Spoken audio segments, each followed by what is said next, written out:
వంట అయితే చేసుకున్నాం, మరి అంటూ తవ్వుకోవాలిగా, మరి బయటకు వచ్చినా ఆడికి వచ్చినా. మరి మన బాబాయ్ గారు అయితే మంచిగా మంచినీళ్ళు ఇచ్చారు కడుక్కోవడానికి శుభ్రంగా. అరే అరే అరే అరే శుభ్రంగా తోమేసుకొని ఆ తర్వాత మరి అక్కడ నది ఉంది, దాంట్లో స్నానం చేసి ఫ్రెష్గా భోంచేద్దాం.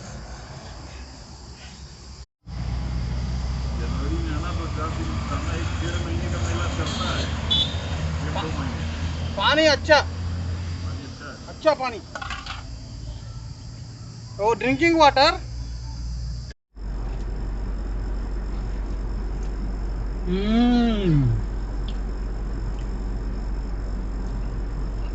బాగా సూపర్గా ఉండే. రే నువ్వు కూడా తినమ్మా.